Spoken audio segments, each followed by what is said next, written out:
So people sometimes don't quite understand how you have conversations on Twitter. They understand the promotional element, the fact that you tell people things, but I think they find the concept of having conversations with people a bit more confusing. So I'm just going to show you one example of a conversation that I started via our Hackney Social account today. I'll talk you through that, and then I'll try to have or to start a conversation with someone, hopefully someone saying something interesting right now in the home. So I'll take you onto that in a minute. But so this is the conversation that I had about 6 hours ago with an organisation called Hackney Harvest, who basically there's an event going on in Hackney where they're just feeding lots of people. It happens in the autumn, and they've just mentioned that they're happy to confirm E5 Bakehouse, People's Kitchen, and Cinnamon and Custard will be providing delicious food for the feast. And they've mentioned E5 Bakehouse. They've not mentioned People's Kitchen or Cinnamon and Custard. It might be that Cinnamon and Custard don't have a Twitter account. People's Kitchen do, but it's not called People's Kitchen, so actually it's quite tricky to find. So that might be why they've not mentioned them. So Hackney Social saw this tweet and thought, that's interesting because Hackney Social are obsessed with E5 Bakehouse. They do the most amazing sourdough in Hackney. And we know People's Kitchen because we've done a little bit of work for them.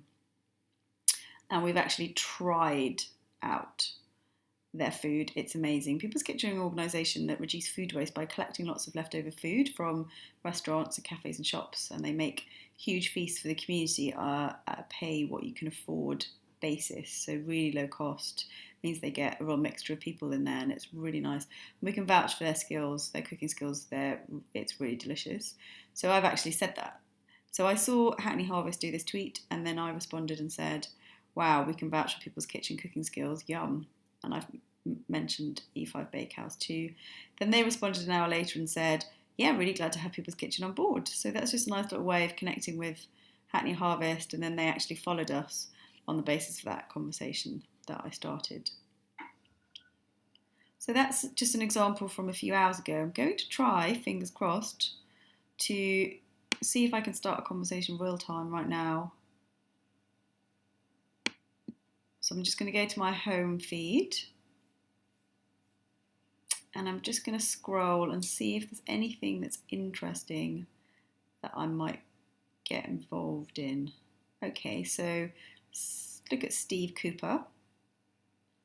He says, tomorrow there are curb traders on the South Bank next to the British Film Institute in London on the river. It says there are no queues and it's free. Get your butt down there for great food.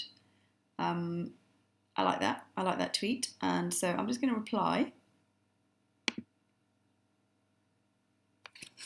saying, sounds like a dream come true. Let's hope the weather is a bit better than it was today. It was here yesterday. I'm going to tweet. So I basically started a conversation with Steve, and because Kerber mentioned they can come back to me. So potentially started a bit of conversation live time. It's unlikely they'll get back to me within the next 10 seconds. So let's end this video tutorial there and hope that you've got the basics of how to reply to someone. But don't forget, you can also start conversations without jumping in. You can just start them straight away on something by composing a new tweet and mentioning. So I could actually have just started a conversation with Steve, not weighed on a conversation he was already having.